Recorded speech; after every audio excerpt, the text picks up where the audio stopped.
Bonjour et bienvenue dans cette nouvelle édition de la série d'émissions On fait quoi maintenant? Bonjour Jérémy.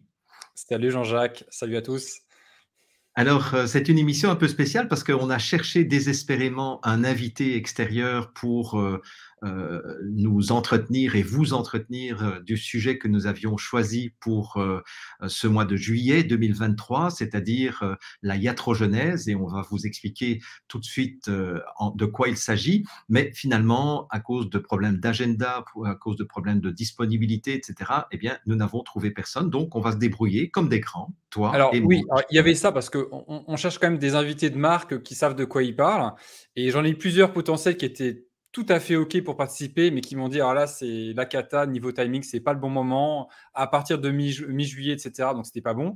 Et puis, il y avait un invité de marque qui m'aurait bien plu, professeur Philippe Even, qui là, carrément, m'a dit oui, puis non. Il m'a dit non parce que je ne peux pas parler avec des gens comme vous. En gros, c'est ça.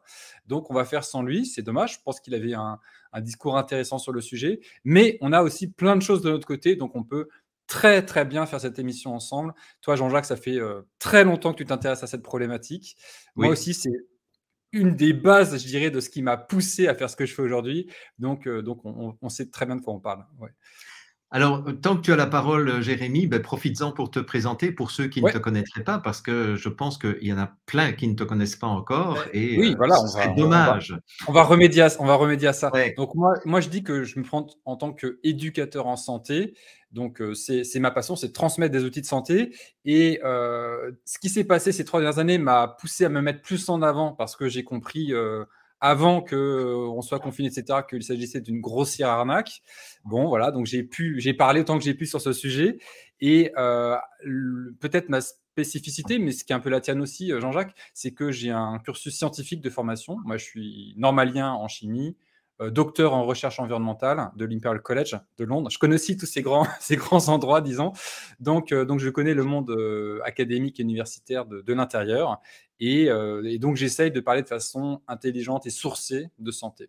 Voilà. Bien, Donc, alors vas-y, c'est à moi. présente-toi du coup aussi, Jean-Jacques. Bah oui. Ben oui, c'est ça. Bon, alors donc pour ceux qui ne me connaissent pas, je suis bon. Ben d'abord, je suis belge, émigré au Québec, et je ne suis pas réfugié au Québec. Je n'ai pas fui la Belgique, soi-disant parce que j'étais poursuivi par la police des sectes, qui n'existe pas d'ailleurs en Belgique. D'ailleurs, je suis revenu encore au mois d'avril dernier et personne ne m'a arrêté puisque je ne suis recherché par personne. Donc ça, c'est pour la petite anecdote. Sinon, ben, moi aussi, comme toi, j'ai une formation scientifique puisque j'ai fait une maîtrise en physique quantique théorique. J'avais été le lauréat du meilleur mémoire belge de physique et j'ai décroché une bourse de doctorat pour faire un doctorat en physique quantique théorique à l'université de Namur. Doctorat dont j'ai démissionné. Donc, contrairement à toi, je ne suis pas docteur en sciences puisque j'ai démissionné avant de défendre ma thèse parce que j'ai eu le grand privilège de rencontrer et de croiser la route de Edgar Morin, qui pour moi est un des plus grands penseurs contemporains, qui vit toujours d'ailleurs. Hein, j'en profite pour 101 rappeler ans. que cet homme a 102 ans, il est né 102. en Ah oui. 1921, il vient de fêter son 102e anniversaire et il continue à accorder des interviews, à écrire des bouquins, à faire des entrevues à la télévision. Je trouve ça extraordinairement encourageant de voir qu'il est possible de vivre autant de temps et de continuer à travailler et d'avoir tous ces je dirais, toutes ces neurones. Capacité. Euh, et c'est vraiment Edgar Morin qui m'a éveillé à l'importance de la transdisciplinarité, c'est-à-dire d'avoir un regard pluridisciplinaire sur une même réalité. Et donc, c'est comme ça que j'ai refait des études en philosophie, j'ai fait de la recherche en pédagogie, puis je me suis formé en psychanalyse structurale, je me suis formé dans différentes approches de médecine et je me suis passionné pour ce qu'on appelle l'épistémologie des pratiques médicales, c'est-à-dire comment est-ce qu'on peut regarder de façon critique les pratiques médicales, qu'elles soient officielles ou qu'elles soient alternatives. Voilà. Très bien. Écoute, merci pour cette introduction. On va commencer déjà. Alors, le titre de l'émission, c'est La médecine allopathique tue-t-elle plus qu'elle ne sauve? Le titre est volontairement provocateur, mais c'est une vraie question. C'est une vraie question parce qu'il y a des gens qui ne savent pas aujourd'hui. Alors déjà, peut-être la médecine allopathique, pour rappeler ce que c'est la médecine, disons, moderne, qui utilise des médicaments issus de l'industrie pharmaceutique. Hein, c'est ça qu'on appelle la médecine allopathique, par opposition à la médecine homéopathique, notamment, qui utilise donc cette fois donc des dilutions infinitésimales de produits, donc qui ne sont même plus présents dans la solution en question. Et donc, la médecine allopathique, donc la médecine moderne, eh bien, oui, il y a des côtés positifs, on les rappellera, mais il y a aussi ce côté très négatif qui est caché, qu'on appelle la iatrogénèse. Est-ce que tu peux nous redéfinir ce que c'est la iatrogénèse, Jean-Jacques? Ou Oui, les effets alors, iatrogènes? iatrogenèse, pour des personnes qui ont quelques notions de grec, ça vient de iatros, qui veut dire le médecin, et genao, qui est un verbe qui veut dire engendrer, générer. Hein, donc, les affections iatrogéniques ou les maladies iatrogéniques, ce sont les maladies qui sont provoquées par le traitement ou le protocole médical. Et ce qui est important de préciser dès à présent pour toute cette émission, c'est que donc on parle de iatrogénèse lorsque les médecins ne font pas d'erreurs médicales, c'est-à-dire que lorsqu'ils suivent les protocoles qui ont été définis comme étant les bons protocoles pour traiter les maladies ou les bons médicaments pour traiter les maladies. Et c'est ça qui est extraordinaire. Et cette notion de iatrogénèse, je l'ai découverte avec, je dirais, effroi, lorsque j'ai lu au début des années 80 ce livre qui est un livre de référence pour moi, qui est un livre de Ivan Illich, qui s'appelle Némésis médicale, l'expropriation de la santé, où Ivan Illich, je dirais, démolit les illusions du progrès médical, des progrès médicaux, et c'est à partir de lui que j'ai pris conscience qu'à l'époque, donc il a écrit ce bouquin en 75, à l'époque, on considérait déjà que la médecine était la troisième cause de mortalité dans les pays développés. Donc, on ne parle pas des pays sous-développés, on parle des pays développés, les pays industriels. Et à l'époque déjà, dans les années 70, on disait que d'un pays à l'autre, la médecine était considérée comme faisant partie entre la troisième et la cinquième cause de mortalité, toutes causes confondues. Ouais. Alors, je vais revenir sur la définition moi, que j'avais relevée du Larousse qui dit pour un effet iatrogène, donc c'est se dit d'un trouble, d'une maladie provoquée par un acte médical ou par des médicaments, même en l'absence d'erreur du médecin. C'est-à-dire que je pense que cette définition, ça inclut les erreurs médicales, mais c'est considéré comme marginal. On dit que ouais, ça arrive des erreurs, hein, mais c'est très rare, donc ça les inclut. Mais c'est surtout le gros du paquet des effets iatrogènes. Ce sont des problèmes issus du traitement sans qu'il y ait d'erreur. Le protocole a été suivi, ça a été fait dans les règles de l'art, je dirais, mais il y a des problèmes qui s'en suivent. Et ce qui est très difficile avec ça, c'est qu'il faut réussir déjà à évoquer ce sujet qui est complètement tabou et à estimer tous les problèmes qui sont issus de ces traitements qui sont bien suivis, mais qui créent des problèmes. Et moi, j'avais écrit un article il y a pas mal, en fait, c'était en novembre 2016 que j'ai après mis à jour. Et à l'époque, le chiffre qui était sorti, c'était en France, 70 000 morts à cause de la médecine. À cause de la médecine, hein, je répète, hein, la médecine bien faite, plus y compris les quelques heures, mais c'est une petite partie, une toute petite partie, cette médecine-là tuait 70 000 personnes en France.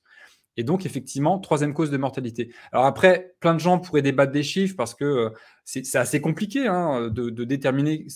Déjà, quand quelqu'un meurt à l'hôpital, c'est vachement compliqué de déterminer de quoi la personne meurt. Elle meurt de son traitement, elle meurt de sa maladie, elle meurt d'une infection qu'elle a chopée à l'hôpital, elle meurt de vieillesse. Enfin, toi, il y a tout qui se mélange. En plus, si on rajoute des tests par-dessus, est-ce qu'elle meurt du test positif à... Bon, on va dire le mot parce que l'émission ne va pas être diffusée longtemps sur YouTube. Est-ce qu'elle meurt du Covid ou d'autres choses? Bref, voilà. Donc c'est assez compliqué de déterminer de quoi une personne meurt réellement. Quand quelqu'un a un accident de voiture, c'est beaucoup plus simple. Hein, elle meurt d'accident de voiture. Voilà, paf. Mais là, quand c'est une maladie, en général, il y a plein de maladies, il y a des traitements en même temps. C'est pas simple. Et donc, il faut faire des estimations statistiques et c'est un travail qui a été fait par des équipes de recherche un peu partout. Toi, c'est quoi les chiffres que tu as à ta disposition pour parler, disons, de cette mortalité liée aux traitements médicaux? Alors, je n'ai pas des chiffres précis qui sont suffisamment, je dirais, récents. J'ai relu pour préparer l'émission aussi un autre livre que j'avais beaucoup aimé de Marc Menant, La médecine nous tue. Et il faut savoir que Marc Menant est un journaliste que j'ai fréquenté puisqu'il a été mon intervieweur chez Europe 1 à 7 ou 8 reprises et à chaque émission qu'on faisait en direct, on avait entre 4 et 7 millions d'auditeurs. Ah oui, Et, carrément. et Marc me disait à quel point il était frustré d'être obligé de s'auto-censurer lorsqu'il abordait, oui, il y a aussi son dernier Ouais, livre ouais, je sur l'ai la... rencontré l'an dernier. Je l'ai rencontré l'an dernier à Paris et j'avais une discussion incroyable avec lui. Et déjà, son livre est vraiment très très bien, hein. Ouais, L'inquiétante ouais, histoire je des l'ai aussi. vaccins. Je crois qu'il y a une partie qui reprend ton livre donc sur la médecine, mais le début c'est que sur les vaccins. Et waouh, je connaissais déjà beaucoup de choses, hein, mais dit de cette façon-là, avec je dirais les preuves historiques de ce qu'il avance, c'est juste décapant. Et qu'une personnalité comme lui écrive ce genre de livre, pour moi, j'ai trouvé que c'était un historique en fait, que ce soit Ouais. dit de façon si frontale, si claire, il n'y a aucune ambiguïté hein, sur sa position par rapport au vaccin. Bah, j'ai trouvé ça juste magique. Et j'espère qu'un jour, je pourrai faire une émission avec lui. À l'époque, il m'avait dit pourquoi pas, etc. Bon, il est très pris aussi. Hein, je sais qu'il fait plusieurs émissions maintenant. Oui. En tout cas, effectivement, on a, voilà, Marc Menant a apporté sa contribution à cette compréhension bah, des dangers, je dirais, de l'approche médicale conventionnelle. Et pour la petite histoire, avant de revenir à ma réponse, Marc Menant est un des 2 journalistes qui a continué à m'interviewer en ondes sur des radios grand public lorsque j'ai sorti mes derniers bouquins qui remettaient en question le mythe vaccinal, le mythe de la cancérologie, le mythe du sida.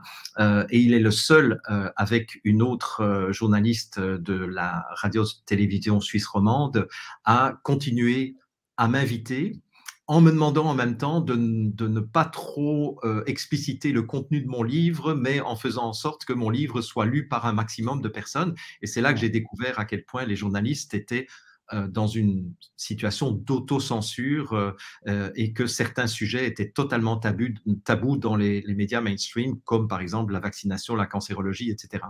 Mais J'ai envie de dire, c'est comme nous à notre niveau, avec les plateformes, on va dire, classiques, les réseaux sociaux. Si on s'exprime trop sur certains sujets ou de façon trop frontale, on sait que la vidéo va être supprimée, bah, par YouTube notamment, qui est vraiment, très, très féroce en la matière, ou Facebook. Et donc nous-mêmes, on doit censurer ou bien on invite à aller voir l'émission sans la censure sur d'autres plateformes comme Crowdbunker ou Odyssey, par exemple. Mais ouais, nous aussi, à notre niveau, on est coincés, hein. Donc c'est ça. ouais. Alors, tu parlais de la difficulté d'estimer le nombre de morts provoqués par les protocoles médicaux et par les traitements médicaux, mais il y a une façon de faire la démonstration par l'absurde. Hein, ça, ce sont des démonstrations qu'on fait couramment en mathématiques. Et d'ailleurs, pour la petite histoire, Marc Menant est un mathématicien. Exact. Il y a une histoire qui m'a toujours amusé, ce sont les histoires qui sont documentées de grèves de médecins, des grèves qui avaient été extrêmement bien suivies dans plusieurs pays et où tout le monde, évidemment, s'était inquiété des catastrophes euh, possibles du fait que les médecins disent voilà, on annule toutes les chirurgies, on annule tout ce qui est et on ne garde finalement que les services d'urgence de premier secours, mais ce sont des grèves qui ont duré parfois 3, 4 mois, etc. Et j'ai ici un article du British Medical Journal qu'on ne peut pas qualifier de complotiste ou de anti-médecine. C'est un article du 10 juin 2000 qui revient sur la grève qui avait eu lieu en Israël entre mars et mai l'an 2000. Et le titre, d'ailleurs, est déjà très intéressant, c'est Doctor Strike in Israel may be good for health. Donc, ça veut dire la grève des médecins en Israël pourrait être bon pour la santé. Voilà. Donc ça, c'est l'article du 10 juin. Ça commence fort, hein, le titre.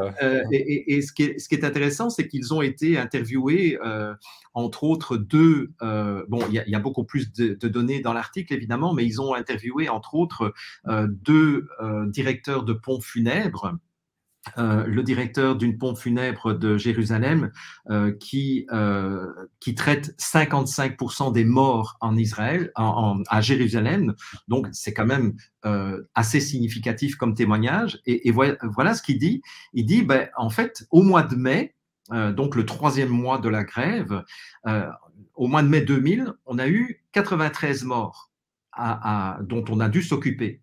Alors qu'en 99, le même mois de mai, on avait 153 morts, c'est-à-dire la moitié en plus. En 98, 133 morts. En 97, 139 morts. Et il conclut en disant I can't explain why. Je ne peux pas expliquer pourquoi. Pourquoi est-ce qu'on a eu une baisse? Parce qu'en avril aussi, il dit on a eu 130 morts au lieu de 150 qui étaient habituels. Et dans une autre, une autre cité qui est Netanya, voilà.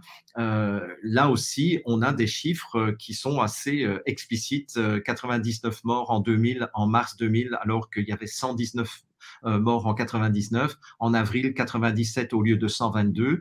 En mai, c'était 87. Et il y a eu aussi une méta-étude qui a repris, je crois, c'est 156 articles parlant de l'impact des grèves de médecins. Et ils ont retenu un certain nombre d'articles qui étaient plus pertinents entre 76 et 2003. Et leur conclusion, c'est que dans plusieurs situations, la mortalité a baissé et dans d'autres situations, la mortalité n'a pas augmenté, mais il n'y a aucune étude qui a démontré que les grèves de médecins avaient augmenté la mortalité pendant ces grèves qui parfois duraient 3, 4, 5 mois. Voilà. Je trouve ça, enfin, c'est incroyable. Enfin, c'est incroyable. Enfin, quand on ne connaît pas le sujet, c'est incroyable de se dire que quand les médecins ne sont pas disponibles parce qu'ils sont en grève, la mortalité stagne, voire baisse. Oui. Ça veut dire que les gens sont en meilleure santé, ils ont moins de chances de mourir s'ils n'ont pas affaire à un médecin, en fait. En gros, sauf urgence, hein, je précise. Exactement. Donc ça, c'est quand même un sacré pavé dans la mare, quoi. Ben d'ailleurs, tu disais tout à l'heure qu'on ferait bien de rappeler quels sont les bénéfices de la médecine allopathique. Alors, je ne sais pas si tu as envie d'en parler, parce qu'effectivement, il y a des bénéfices objectifs à la médecine allopathique. Oui, déjà, moi, je pense que tout ce qui relève de l'urgence vitale ou du traumatisme, enfin, si on a un accident de voiture, évidemment, on ne va pas compter sur… Alors, il y a des choses qui marchent d'ailleurs en médecine naturelle, hein, j'entends. Hein, Ouais. on pourrait utiliser de l'argile, on pourrait utiliser plein de choses qui marchent aussi, mais je pense que c'est intéressant d'utiliser des approches de la médecine dite voilà, allopathique ou moderne pour peut-être récupérer plus rapidement, remettre correctement les os qui ont été impactés, etc., ou faire les opérations qui s'imposent dans des cas de traumatisme important. On est tout à fait d'accord. Après, tu vois quoi d'autre, toi, comme intérêt vraiment incontestable de la médecine allopathique, disons? Mais moi qui ai étudié en profondeur l'approche du docteur Hammer en médecine nouvelle, moi ce que j'ai entendu lorsque Hammer nous parlait, et plusieurs personnes, plusieurs médecins qui ont été formés par Hammer le répétaient aussi, c'est que certains processus de guérison, certains processus de rééquilibrage du corps sont tellement violents que là, on va avoir besoin de la médecine allopathique pour freiner l'intensité des symptômes. Et ça, évidemment, ça demanderait, mais ça, je pense qu'on va faire une émission ensemble sur le paradigme pasteurien, donc je ne vais pas trop déflorer le sujet, mais l'idée très simple que je donne très souvent dans mes conférences, c'est de dire que on peut comparer le corps à une maison. Et lorsque le corps est en train de s'empoisonner, c'est un peu comme si on accumulait des poubelles à l'intérieur de la maison. Et au moment où le corps décide de se rééquilibrer, de s'assainir, eh bien, il va sortir ses poubelles. De la même façon que lorsqu'on fait le grand nettoyage dans une maison, on va sortir des poubelles. Mais c'est à ce moment-là qu'on attrape, entre guillemets, des symptômes, de la fièvre, des douleurs, des éruptions, des vomissements, des diarrhées, etc. Et c'est là que la médecine allopathique intervient parce que le grand paradigme de la médecine, c'est de lutter contre les symptômes, c'est-à-dire d'essayer de refouler les poubelles à l'intérieur de la maison, alors que justement, il faudrait s'en réjouir. Mais maintenant, ce que Hammer racontait dans ses travaux, c'est que lorsque on a attendu trop longtemps, c'est-à-dire lorsque le corps a été pendant trop longtemps en situation de surstress et donc de dégradation, si on déclenche un processus d'auto-guérison, eh bien, la violence des symptômes, c'est-à-dire la violence avec laquelle les poubelles vont être sorties du corps, est telle que ça peut parfois tuer le patient alors qu'il est en train de se rééquilibrer, parce qu'il y a trop de poubelles qui sortent d'un coup.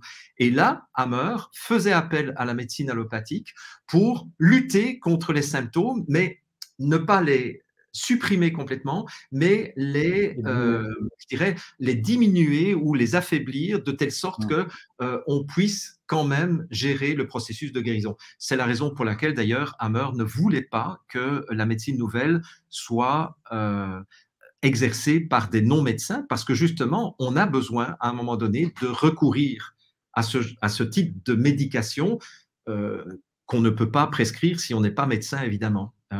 Et malheureusement, en biologie totale, il y a eu beaucoup de personnes non médecins qui ont été formées et qui ont fait des catastrophes. D'accord, ok.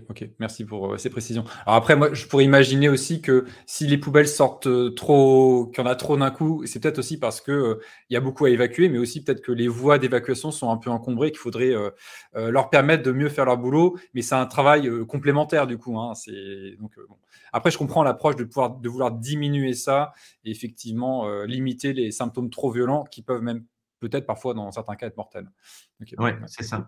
Est-ce que tu vois d'autres choses, d'autres éléments où tu te dis là vraiment la médecine allopathique est indispensable, disons, ou a prouvé ses bénéfices? Ben,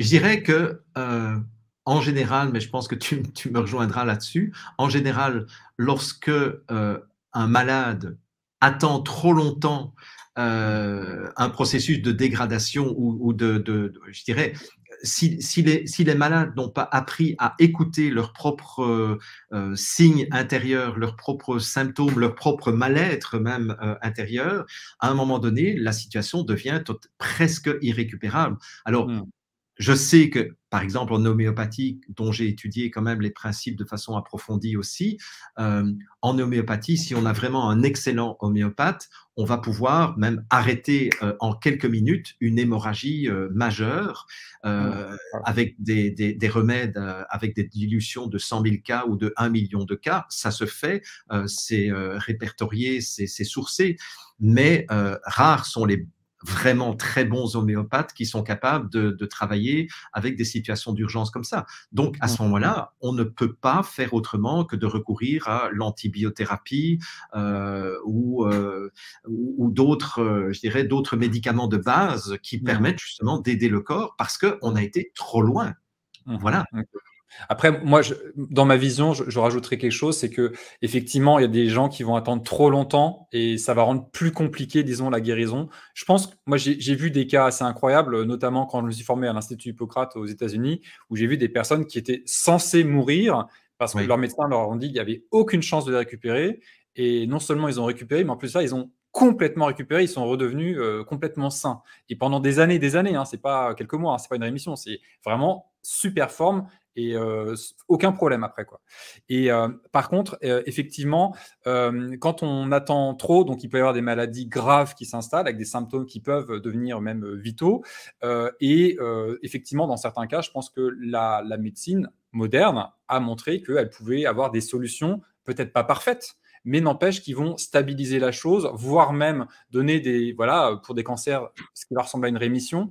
Après, je ne suis pas forcément d'accord avec l'approche globale de l'affaire, mais n'empêche qu'on ne peut pas tout jeter non plus dans cette spécialité. Donc, ça demande vraiment d'être vigilant et de se renseigner toujours sur les bénéfices et les risques de chaque procédure, ce que malheureusement la plupart des patients, je dirais, ne sont pas capables de faire parce qu'ils n'ont pas l'esprit critique qui leur permet déjà de se poser la question et ensuite peut-être les connaissances scientifiques qui leur permettent d'aller voir les publications qui servent de base au protocole auquel ils vont être soumis et donc de comprendre les enjeux qu'il y a derrière ça. Et donc ça, c'est très compliqué. Il y a des médecins qui expliquent ce genre de choses, mais ils sont souvent marginaux parce que remettre en question la toute-puissance des protocoles et des labos, ça demande un gros effort. La plupart des médecins aussi ne sont pas des scientifiques. Ils n'ont pas de formation qui leur permette de lire correctement les publications, donc ils ne sont pas capables de les comprendre, ni de les expliquer, ni de les critiquer. Ils vont juste prendre en gros l'abstract, donc le résumé et la conclusion, c'est tout. Et en fait, ça correspond en gros au message que veut faire passer la personne qui a fait la publication. Mais quand on lit les détails, on peut se rendre compte qu'en fait, ça n'a aucun rapport, ce qui est fait à l'intérieur, avec les résultats présentés dans la conclusion. Enfin, bref. Et donc, beaucoup de médecins ne sont pas capables de voir ça. Et donc, encore moins, j'ai envie de dire, les patients, sauf si vraiment ils sont très, très impliqués dans leur processus de guérison. Et cela, j'ai envie de dire, à un moment, forcément, je dirais presque qu'ils vont se détourner de ça ou ils vont utiliser la petite partie qui est utile et trouver les autres solutions beaucoup plus globales que propose une approche, on va dire, holistique ou globale de la santé. Ouais. Bon. En tout cas, bon, voilà, c'est pour ça que je dirais, on ne peut pas tout jeter, c'est évident. Dans la médecine allopathique, il y a des très belles choses, il y a des vrais progrès, en particulier dans tout ce qui a trait au traumatisme, dans peut-être certains types de maladies très spécifiques. Mais en gros, il y a quand même beaucoup de problèmes, et c'est ça dont on va parler aujourd'hui, qui viennent de la médecine telle qu'elle est pratiquée, même sans erreur. Voilà. C'est ça. Ouais. Et oui, et pour compléter ce que tu dis, je pense que la médecine allopathique a de très beaux jours devant elle tant que la population n'aura pas plus de conscience de sa responsabilité au niveau de la gestion de sa santé, tout simplement. Et donc, tant que les gens veulent se laisser prendre en charge par la médecine, c'est clair que la médecine allopathique a encore de très beaux jours devant elle. Et Ça, le c'est terme clair. patient devient parfaitement adapté puisque c'est la personne qui patiente, qui n'est pas actrice de sa santé, qui n'est pas responsable de ce qui se passe, et elle va attendre, elle va patienter et attendre que on lui donne tout cru, en gros, son traitement, ce qu'elle doit faire. Alors la posologie, c'est prendre ce cachet, ce machin, aller voir tel spécialiste, etc. Il va juste suivre un parcours qui va être fléché comme ça, Ouais. mais sans remise en question, sans esprit critique, sans aller au-delà du chemin qui est tracé pour lui. Et ça se termine rarement bien, ce genre de parcours, malheureusement. Oui, c'est ça. Enfin voilà. Alors, pour préparer l'émission, j'avais élaboré toute une liste de sujets. Alors, je ne sais pas si on sera capable de passer à travers tous les sujets, mais On va les évoquer. on peut les évoquer en tout Voilà. cas. Et en fait, moi, je voudrais commencer par la première chose que j'ai écrite dans ma liste, c'est le fameux effet nocebo, qui est peu connu du public parce qu'on connaît l'effet placebo, mais on ne connaît pas l'effet nocebo. Et nocebo, ça vient du latin, du verbe nocere, qui veut dire nuire. Et d'ailleurs, qui est connu dans la phrase primum non nocere, avant tout ne pas nuire. Et l'effet nocebo est un effet psychologique qu'on peut au moins identifier dans deux situations très particulières. La première, c'est le choc de diagnostic et la deuxième, c'est le choc de pronostic.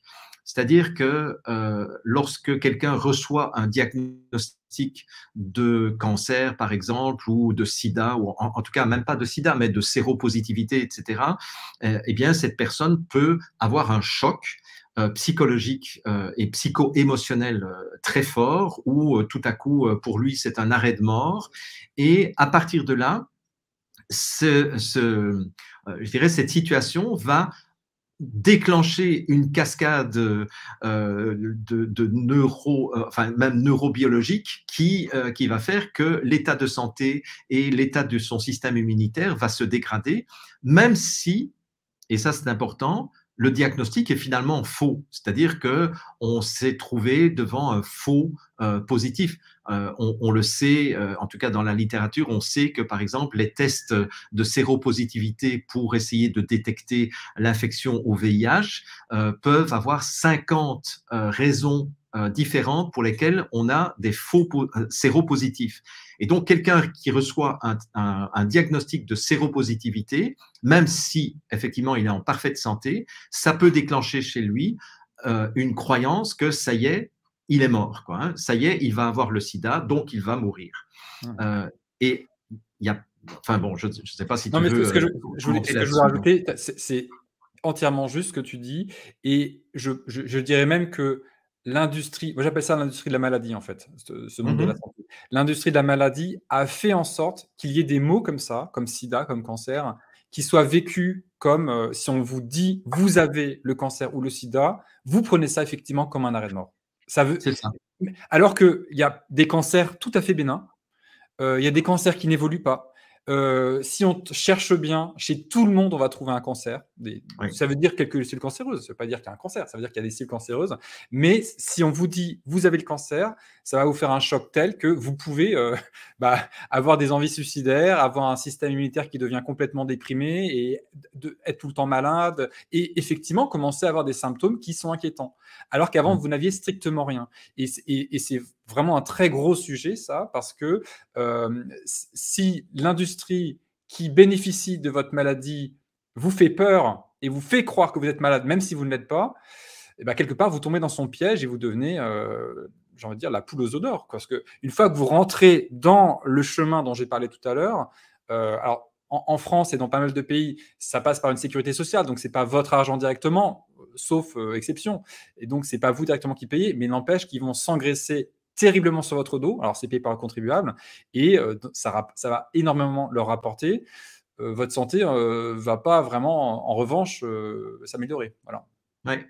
D'ailleurs, on m'a raconté quelques cas de personnes qui, lorsqu'ils ont été diagnostiqués positifs au Covid, se sont suicidés, tout simplement. Carrément. Ah, et pour Ah cause oui, Covid. oui, carrément. Moi, je n'en revenais pas. C'est bon que la personne, c'était quelqu'un de la famille de la personne suicidée. Il m'a dit, il a appris qu'il était positif au Covid et la personne s'est suicidée dans la semaine qui a suivi. Voilà, c'est aussi simple que ça. Donc, en fait, l'effet nocebo lié au diagnostic, ça peut être quand même assez important et ça fait partie de l'effet iatrogène de la médecine, puisque, comme tu l'expliques très bien, c'est la médecine qui entretient cette corrélation entre tu es positif, tu es séropositif ou tu es positif au Covid ou tu es cancéreux, etc. Donc, tu vas mourir. Et ça, c'est effectivement extrêmement délétère. Juste une petite anecdote, il y a une étude qui est sortie il y a quelques années en Grande-Bretagne qui montrait que lorsqu'un médecin reçoit un diagnostic de cancer, il consulte en moyenne 7 confrères avant de prendre une décision de traitement. C'est quand même intéressant parce que ça montre à quel point, les médecins ont une confiance très relative dans la fiabilité des diagnostics et dans la fiabilité aussi des conseils de leurs propres confrères. Et ça, je le raconte très souvent aux personnes que j'accompagne en leur disant, bon, ben, si les médecins font ça, pourquoi est-ce que vous ne feriez pas au moins la démarche d'avoir un deuxième et un troisième avis, peut-être de refaire une deuxième fois, une troisième fois les tests. Je voulais revenir sur ton anecdote de la personne qui s'est suicidée, enfin, bon, une terrible anecdote, suite à un test Covid. Est-ce qu'au moins elle toussait ou elle avait des symptômes ou même Non, pas? aucun symptôme. Aucun symptôme. Ouais, c'est incroyable, c'est Ouais. encore pire. Bon, bref, bon, peu importe. Alors, l'effet nocebo au niveau du pronostic, ça, là aussi, c'est documenté. J'ai lu pas mal d'études depuis des années là-dessus. Si, par exemple, un médecin, et on le voit même dans les films de fiction, docteur, il me reste combien de mois à vivre? Disons 6 mois. Eh bien, 6 mois, jour pour jour, le patient meurt. Ce qui est quand même extraordinaire, c'est-à-dire que c'est comme s'il y avait inconsciemment une programmation du jour ou du mois de la mort à partir du moment où une figure d'autorité a dit à la personne, eh bien, il vous reste 6 mois à vivre. Et si la personne est suffisamment je dirais, docile et croyante dans la parole du médecin, eh bien, 6 mois plus tard, elle va mourir. Et ça, c'est quand même assez incroyable de se rendre compte de la responsabilité d'un médecin qui va dire on ne peut rien faire pour vous.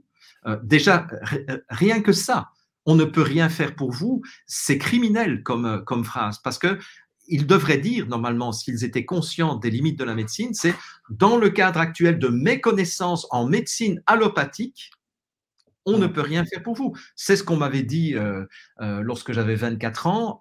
J'avais une sinusite chronique depuis 7 ans et plusieurs médecins m'avaient dit on ne peut rien faire pour vous. On a essayé les cautérisations, on a essayé les inhalations, on a essayé les antibiotiques, nanana.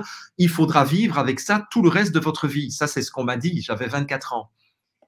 Jusqu'au jour où j'ai rencontré une médecin, une jeune médecin qui m'a dit dans le cadre de la médecine, je pense que je ne peux rien faire pour toi, mais je t'invite à aller voir du côté de l'homéopathie, etc. Ce que j'ai fait, et un excellent homéopathe m'a débarrassé définitivement des sinusites chroniques dont je souffrais depuis 7 ans.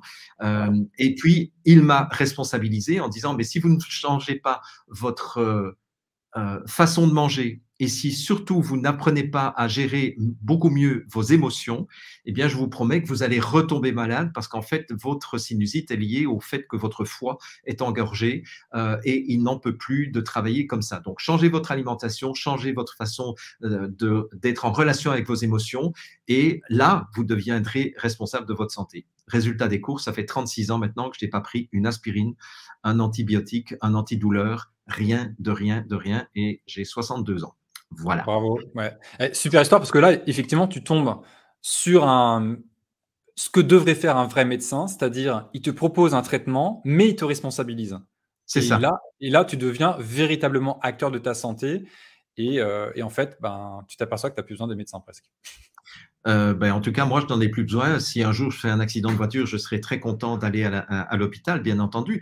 Mais, et alors, on me regarde parfois en disant, mais qu'est-ce que tu fais quand tu as mal de tête? Je nettoie mes émonctoires, je jeûne, etc. Mais je ne prends pas un antidouleur ou, enfin, voilà, je ne fais rien de tout cela. J'en profite d'ailleurs, puisque tu parles d'antidouleur, si c'est OK pour toi, de passer directement, enfin, je ne sais plus exactement ce que tu as mis dans ta liste, mais les gens ont l'habitude de se jeter sur le Doliprane, donc dès qu'ils ont mal à la tête, dès qu'ils ont un peu de fièvre, ce qui est pour moi vraiment symptomatique, sans jeu de mots, de ce que c'est que la médecine conventionnelle, c'est-à-dire j'ai mal, je ne cherche pas à comprendre pourquoi, je ne cherche pas à résoudre le problème, je cherche à l'éteindre et à l'étouffer. Et ça, c'est vraiment la catastrophe. L'image qui est excellente, je trouve, de ça, c'est imaginez que vous avez une voiture avec des voyants dans tous les sens qui sont rouges et vous amenez ça chez votre garagiste. Et imaginez que votre garagiste, il dit « Oh, mais c'est pas un problème !» Et il prend un morceau de scotch noir, il met par-dessus, donc on voit même plus. Il y a toujours l'ampoule qui s'allume, le problème n'est pas réglé, mais il vous dit « Regardez, il n'y a plus de lumière rouge, donc tout va bien. » Ça serait, vous diriez « Mais c'est une arnaque absolue, votre truc !» Eh bien, malheureusement, une très grande partie de la médecine allopathique fait ça. Elle va cacher les symptômes, elle va les masquer, mais elle ne va pas résoudre la cause derrière les symptômes. Et ça, c'est une des raisons pour lesquelles une grande partie de la médecine allopathique est absolument catastrophique et j'ai envie de dire arriérée dans son fonctionnement et dans sa façon de faire les choses. Donc, le Doliprane étant emblématique, je dirais, de ça. Tout à fait, tout à fait. Alors, un autre élément qui provoque la iatrogenèse que j'avais noté dans ma liste, ce sont tous les protocoles qui rendent malade ou même les protocoles qui tuent. Bon, on l'a vu dans la crise Covid, lorsqu'on a intubé les patients qui souffraient de détresse respiratoire aiguë, je pense que les chiffres qui sont sortis, c'est que lorsqu'on intubait les gens, on avait, je ne sais plus si c'est 82 ou 92% de chances de les tuer. 80% en tête, mais ça doit être à peu près ça. Ouais, c'est ça. Donc, ça veut dire que là, et je me souviens d'un jeune médecin new-yorkais qui avait dit dès le mois d'avril 2020, si mes souvenirs sont bons, je ne me souviens plus de son nom, et il alertait ses collègues médecins en disant mais arrêtez de les mettre sous oxygène, les patients n'ont pas besoin d'oxygène, ils ont besoin d'un traitement qui sont les traitements qu'on connaît de façon routinière. Donc ne donnez pas, ne mettez pas les gens sous respirateur parce que vous allez les tuer. Vous êtes en train de tuer vos patients. Et effectivement, depuis lors, il y a des études qui sont sorties et qui ont confirmé que on augmentait très fortement la chance de tuer les personnes en les mettant sous respirateur. Ça, c'est un exemple de protocole. Bon, il y a les protocoles Et aussi. le problème avec ça, c'est qu'on ne va pas accuser le respirateur, on va accuser le Covid de tuer les gens. Et C'est donc, on ça. se retrouve à des endroits où les protocoles étaient extrêmement agressifs avec intubation, bref. Donc, on va avoir beaucoup de morts, comme à New York, par exemple. Mais il n'y a aucune leçon qui a été tirée de ça aujourd'hui. C'est, ah, bah, il y a eu, le Covid a été particulièrement virulent à New York. Non, non, c'est les traitements qui ont tué les gens et les médecins ont utilisé des protocoles qui tuaient les gens. Point. C'est ça la conclusion, la vraie conclusion. Mais Ouais. on la voit pas aujourd'hui encore. Alors, je ne sais pas si tu as lu le livre Virus Mania. Complètement. Euh, J'adore. alors, Je suis son fan pro- absolu. Ah ben oui, ben moi aussi. Et dans Virus Mania, il Voilà. montre à un moment donné ce qu'il est advenu des séropositifs, parce que dans les premières années, on avait un taux de mortalité qui était relativement constant, et à partir du moment où Fauci a proposé de recycler l'AZT, qui était un médicament qui avait été refusé à l'époque où on cherchait un traitement anticancéreux, et cet AZT tuait systématiquement tous les animaux qu'on avait mis en test, et donc ça avait été refusé pour l'utilisation sur des êtres humains. Et donc Fauci a été rechercher ce médicament en disant, ben, à défaut de quoi que ce soit, puisqu'on n'a rien contre le sida, proposons l'AZT aux séropositifs. Et à partir de là, les patients qui ont été traités à l'AZT ont vu leur mortalité exploser, alors que ceux qui n'étaient pas traités, tout en étant séropositifs eux aussi, avaient leur mortalité qui continuait à être relativement constante. Et ça, c'est quand même quelque chose qui est extrêmement choquant, parce qu'à partir du moment où on a eu une explosion de la mortalité, si mes souvenirs sont bons, c'est à partir de 1986 que cette explosion a eu lieu. Big Pharma a confirmé que le sida était la prochaine pandémie mondiale à venir et qu'il fallait prendre des mesures absolument draconiennes pour empêcher cette explosion pandémique, alors qu'en réalité, cette explosion était provoquée par les traitements eux-mêmes. C'est-à-dire que ceux qui se présentent comme sauveurs sont les empoisonneurs Ouais. et ils maintiennent leur business en faisant croire qu'ils sauvent et en empoisonnant.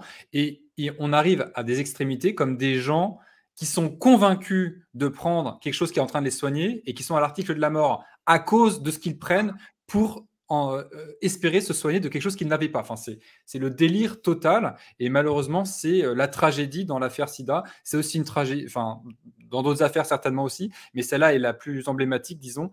Et encore aujourd'hui, beaucoup de gens prennent des traitements qu'elles pensent bénéfiques pour leur santé, et même sans leur traitement, il sera l'article de la mort, on va peut-être en citer quelques-uns, alors qu'en fait, ce sont ces mêmes traitements qui créent leurs problèmes et qui les maintiennent dans un état de dépendance à Big Pharma, et donc ce sont de parfaits sujets pour cette industrie pharmaceutique.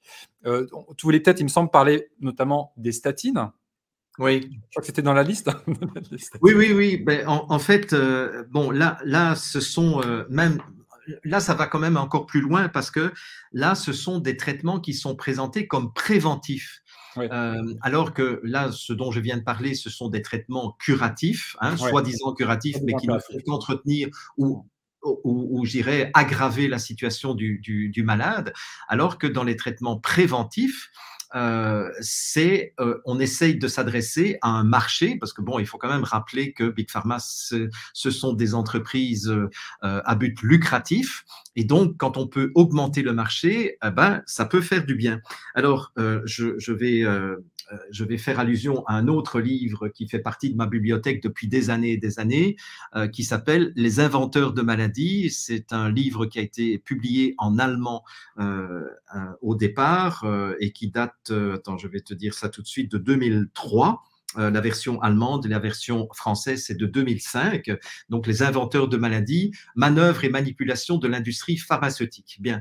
Et il raconte l'histoire des statines. Donc, je rappelle que les statines, c'était, c'est au moment où on a commencé à diaboliser le cholestérol et où on a dit ben, le cholestérol est responsable de l'augmentation et de l'incidence des maladies cardiovasculaires.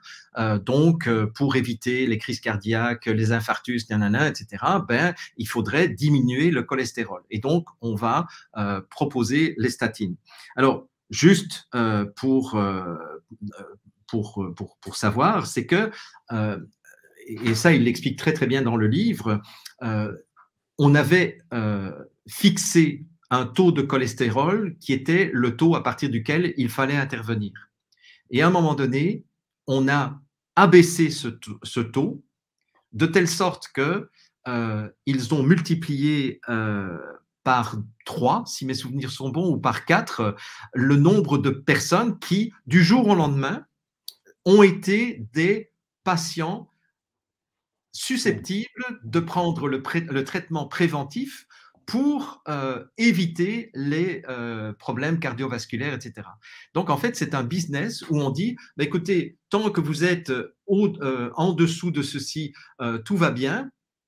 Si vous êtes au-dessus de ça, ben, ça va mal. Mais à un moment donné, on abaisse le seuil de maladie, entre guillemets, et on leur dit, ben, donc ça veut dire que tous les gens qui étaient entre là et là, qui étaient réputés la veille comme étant en bonne santé, eh bien, tout à coup, deviennent des malades qu'il faut soigner. Et en 2003, les statines, ça représentait quand même pour Pfizer 10 milliards de dollars par an et pour Merck 7,5 milliards de dollars par an également.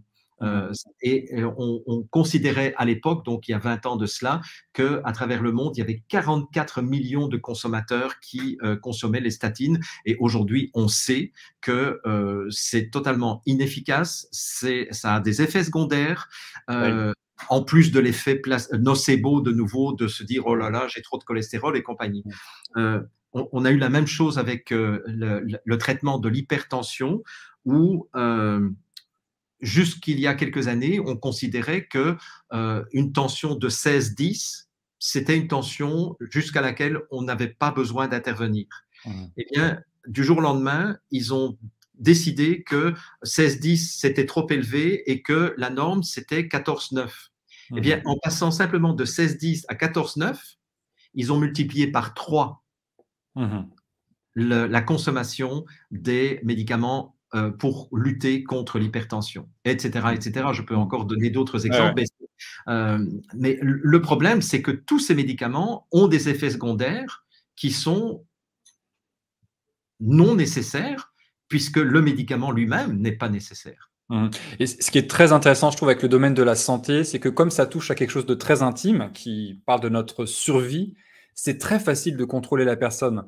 Il suffit que vous ayez des gens que vous placez dans une posture d'expert et qui vont avoir un savoir que le patient n'a pas en face. Et donc, le sachant va faire peur très facilement à la personne qui ne connaît pas le sujet, qui fait confiance aux autorités et qui va donc très facilement accepter des traitements qui non seulement peuvent être inutiles, mais également dangereux. Du coup, on est vraiment dans une espèce d'expérience de 1000 grammes permanente dans le cadre médical. C'est-à-dire qu'on a les patients face aux autorités en blouse blanche qui savent mieux qu'eux et qui vont quelque part, souvent sans le savoir, hein, j'ai envie de dire, les médecins, malheureusement, ne sont même pas conscients de ce rôle-là. Il y en a quelques-uns qui sont des vrais psychopathes et qui veulent nuire à leurs patients, mais c'est une infime minorité. La plupart ne sont pas conscients de ça. Alors, j'ai envie de dire, c'est leur responsabilité d'être conscients de ça, mais ils n'ont pas eu un cursus universitaire qui leur permet d'être conscients de ça parce que leur cursus universitaire est principalement un endoctrinement. Oui. Et donc, c'est pour ça que je dis souvent, les médecins ne sont pas des scientifiques, ils ne connaissent pas l'approche scientifique, pour la plupart, hein, sauf ceux, les rares, qui ont un cursus autre, qui ont été mathématiciens ou physiciens avant, ou bien qui enchaînent avec un véritable doctorat en sciences derrière. Là, oui, on a affaire à des scientifiques, mais c'est une infime minorité. La plupart, ils comprennent à peine ce qu'ils font, ils ont appris par cœur, ils appliquent les protocoles, un point, c'est tout. Et c'est pour ça que vous avez autant de médecins aujourd'hui qui ne font que relayer la propagande de l'industrie pharmaceutique sans aucun recul et sans aucune conscience des crimes qu'ils commettent inconsciemment. par juste le fait de relayer cette propagande. Donc c'est assez terrible. Mon constat est très dur sur ce secteur, mais il est juste. Et c'est ça qui est, voilà, que j'essaie de faire passer comme message. Oui. Après, je ne retire pas la qualité des médecins, qui ne sont pas nombreux, qui comprennent, qui luttent contre ça, parfois même un peu en sous-marin, c'est-à-dire qu'ils ne veulent pas trop se montrer parce qu'autrement, ils se feraient taper dessus tout de suite et c'est très violent. L'ordre des médecins et cette industrie-là sont extrêmement violents. Ils peuvent ruiner des gens, ils peuvent les virer du jour au lendemain, ils peuvent nuire à leur réputation, etc. Voire plus que ça.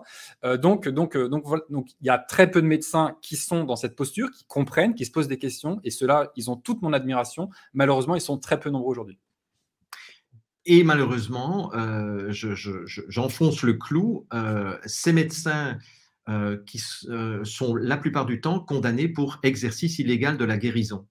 Mais oui, en fait, moi j'ai pas mal d'amis médecins, mais comme par hasard, ce sont tous des médecins qui ont eu des problèmes avec l'ordre des médecins ou le collège des médecins, parce que ils ne suivent pas les protocoles. Et comme j'ai eu des heures et des heures à passer avec ces amis médecins, où parfois je parle avec eux de façon détaillée de leurs audiences ou leurs interrogatoires devant l'ordre des médecins, qui sont toujours d'ailleurs des interrogatoires hors la loi, parce que je rappelle que les médecins n'ont pas la possibilité de se défendre comme dans un tribunal ordinaire où là, on a la partie adverse, la partie défenderesse, on a des témoins de chaque côté. Non, c'est vraiment une condamnation à charge. Et ce qu'il me disait, c'est que la plupart du temps, on leur reproche de ne pas suivre l'état actuel de la science. C'est vraiment la phrase typique qui m'a été répétée par plusieurs de mes amis médecins, c'est que lorsqu'ils ont de trop bons résultats, mais en ne suivant pas le protocole, eh bien, ils sont accusés de ne pas suivre l'état actuel des sciences. Mais en fait, quand on sait que l'état actuel des sciences a à peu près, met 30 ans à peu près pour commencer à être enseigné dans les facultés de médecine, lorsque c'est enseigné, ça veut dire que les médecins formés ont toujours 30 ans de retard et l'ordre des médecins a 30 ans de retard par rapport aux découvertes scientifiques. Par exemple, et je pense qu'on pourrait en parler 2-3 minutes, toutes les découvertes en neurosciences, toutes les découvertes sur l'impact psycho-émotionnel de l'humain sur sa propre santé est totalement non prise en cause et en compte par les médecins. Je ne sais pas si tu as envie d'en parler. Si, vas-y, je te suggère d'en parler puisque tu as introduit cette notion, mais effectivement, on l'a un peu dit au début, mais vas-y, passe un petit moment dessus. Oui, c'est ça. Bon, j'en ai déjà parlé pour l'effet nocebo, mais je dirais que c'est beaucoup plus large que cela. C'est-à-dire que la médecine a été une médecine de plus en plus analytique. Et c'est ça que je dirais, Edgar Morin m'a appris à faire, c'est avoir une pensée complexe, c'est-à-dire une pensée globale où on ne découpe pas le patient avec de plus en plus de spécialités. Et d'ailleurs, c'est ce que Ivan Illich, dans son livre Némésis médical, reproche effectivement. Il dit, plus il y a des spécialités en médecine, moins on fait du bien à la population en matière de santé. Et effectivement, mon problème de sinusite, pour revenir à cela, il n'était pas lié à mes sinus. Or, qui est-ce que j'ai été voir avec mes problèmes de sinusite? Un ORL, c'est-à-dire un otorhinolaryngologue. Alors que le problème, c'était mon foie. Et mon foie, c'est parce que, d'une part, je mangeais trop gras à l'époque, je mangeais trop riche, je mangeais trop de viande, etc. Mais il y a aussi le fait que j'étais totalement bloqué au niveau émotionnel. Et ces deux dimensions, c'est-à-dire de voir le patient comme étant un être humain et pas comme une machine dont un des organes, c'est-à-dire un des boulons ou un des écrous doit être remplacé, le fait de ne pas voir le patient comme étant un être humain avec sa dimension physique, sa dimension énergétique, sa dimension émotionnelle, sa dimension sexuelle, sa dimension mentale et sa dimension spirituelle, le fait de ne pas prendre en compte tout cela fait que beaucoup d'actes médicaux passent complètement à côté de la solution et rendent de nouveau malade ou peuvent tuer le patient parce que simplement, on n'a pas pris en compte l'aspect psycho-émotionnel. Voilà. Mmh. Ouais. Bah, c'est absolument, essentiel de comprendre ça et parmi les effets iatrogènes, de la médecine cons qui sont consécutifs à l'application de c'est pas tout à fait des traitements, mais en tout cas d'actions présentées comme préventives, je pense qu'on ne peut pas faire l'impasse sur les vaccins. Et là, tu avais relevé, des choses très intéressantes, sur, la mort subite du nourrisson notamment. Est-ce que tu peux nous en dire un peu plus? Oui, en fait, il y a quelques années, j'étais tombé sur des articles consacrés à la mort subite du nourrisson. C'est une chercheuse australienne qui avait fait toute cette étude et elle avait démontré que euh, les épisodes de mort subite du nourrisson intervenaient pour 70% dans la semaine qui suivait l'injection de vaccin ROR.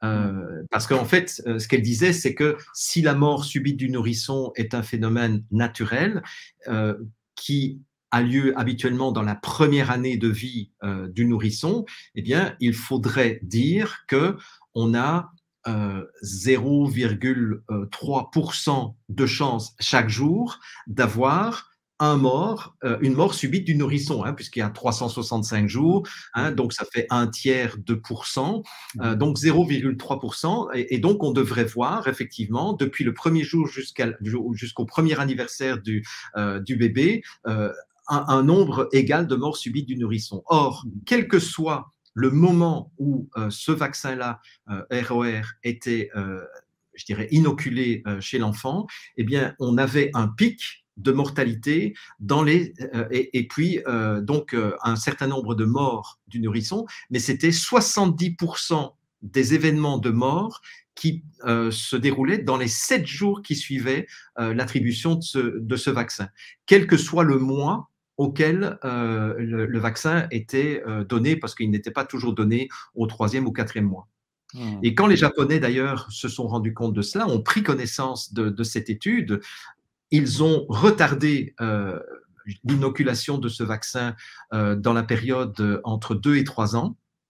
Et le taux de mort subite du nourrisson au Japon à cette époque-là est tombé à 0. Voilà. Et donc, voilà, ça c'est un exemple où il est difficilement, je dirais, on peut tenir difficilement le discours de oui, mais on ne peut pas établir de lien de causalité.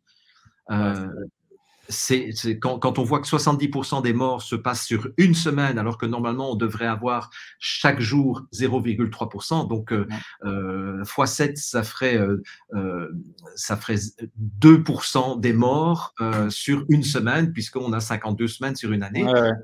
Non, là, ça marche plus. Là. Ouais. Voilà. Puis en plus de ça, cette expérience japonaise où effectivement il y a plus ou très très peu de mortalité, mort subite du nourrisson après le retrait ou le décalage dans le temps de ce vaccin, c'est quand même plutôt évocateur. Donc les vaccins sont présents. Alors je sais pas si on fera un sujet dessus parce que en fait ça demanderait des semaines. On en avait déjà il y a un an on avait déjà discuté de ça en se disant il faudrait qu'on fasse un truc là-dessus, mais ça demande tellement de travail de bien dire les choses. Moi il y a un bouquin que je trouve absolument remarquable qui s'appelle Vaccination, la grande désillusion de Susan Humphries et je sais plus comment il s'appelle, Bistrianic, son collègue. C'est vraiment un livre absolument extraordinaire qui dégomme toutes les idées qu'on peut se faire sur la vaccination quand on ne s'est pas encore penché dessus. Ouais. Il existe en français maintenant? Ouais. Vaccination, la grande désillusion. Avant, c'était Dissolving Illusions, je l'ai lu en anglais. Moi, je l'ai lu en anglais parce que j'ai voulu l'acheter tout de suite. Pareil. Je ne savais pas qu'il existait en français maintenant. Il existe en français. C'est ça. Et celui-là est vraiment, vraiment, vraiment excellent. Alors après, je ne l'ai pas encore lu, mais on m'a envoyé récemment. C'est un titre avec des tortues. C'est les tortues au bout du. Je ne sais plus exactement ce que c'est le titre. C'est chez Marco Pieter. Je vais vous redonner le nom dans quelques instants. Et c'est la traduction d'un livre qui a été écrit par un comité Je crois que, je ne sais plus si c'est des médecins ou des scientifiques israéliens qui ont étudié en long, en large, en travers les vaccins et qui ont des conclusions absolument époustouflantes sur le sujet. Je vous redonne le nom dans un instant, je vais les rechercher. Oui, En tout cas, c'est un gros sujet, ça. Oui, c'est ça. Marco Pieter, que j'ai rencontré à Namur au mois d'avril lors de la victoire des fourmis, m'a offert ce bouquin et je lui ai dit, mais pourquoi tu as choisi un titre comme ça, quoi? Je sais qu'en anglais, en anglais, ça fait allusion à une expression qui est courante, une expression idiomatique qui est courante, mais ça ne veut absolument rien dire pour les francophones. Enfin bref. Ouais, je suis d'accord, mais moi je connaissais pas l'expression anglaise, donc la première fois qu'on m'en a parlé, c'est Mary Holland de Children's Health Defense, l'association de Robert Kennedy, que j'avais interviewé au mois d'août, donc l'an dernier, 2022. Elle m'a dit, ah, il y a ce bouquin, il faut que tu lises, etc. Et quand elle m'a dit, j'ai dit, mais qu'est-ce que c'est que ça? Et c'est Turtle, donc en français, c'est des tortues jusqu'en bas. Vaccins, sciences et mythes, préfacé par Michel Delorgerie et Robert Malone. Et je vais retrouver le nom en anglais, mais bon, c'est vrai que ça paraît un peu bizarre comme titre, mais apparemment, c'est vraiment aussi un bouquin de référence que je vais lire là très bientôt. Voilà, j'ai hâte. Oui. D'ailleurs, ce qui est intéressant, c'est que au moment de la crise Covid en 2020, lorsqu'il y a eu les confinements pendant 2 mois, on a observé une diminution drastique des morts subites du nourrisson dans les pays où, évidemment, toutes les consultations avaient été arrêtées. Et ce qui fait que les parents n'ont pas suivi le calendrier vaccinal qui leur était normalement conseillé, entre guillemets.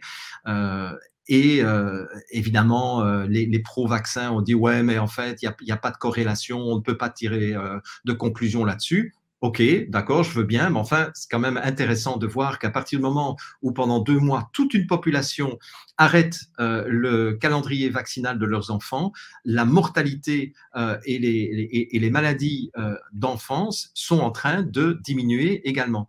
Et il y a quand même cette fameuse population qui sont les Amish aux États-Unis. Ce sont des gens qui, pour des raisons religieuses et culturelles, ont décidé d'arrêter d'évoluer au niveau technologique à la fin du 19e siècle et donc n'ont pas d'électricité. Enfin, je ne sais pas s'ils n'ont pas d'électricité, mais en tout cas, ils n'ont pas de cellulaire.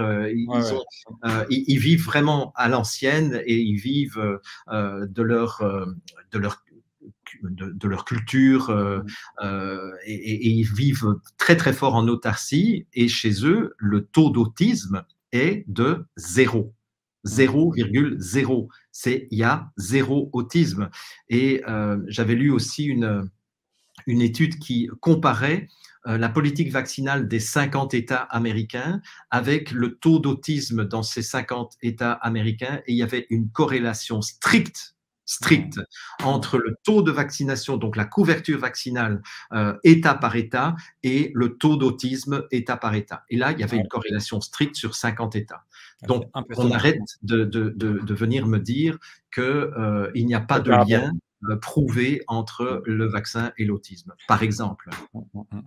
Ouais, ça devrait faire réfléchir, mais bon, on n'y est pas encore, donc c'est important qu'on revienne régulièrement dessus. Je te propose qu'on passe aussi à un autre sujet important en termes d'effets iatrogènes, c'est l'effet pervers des dépistages.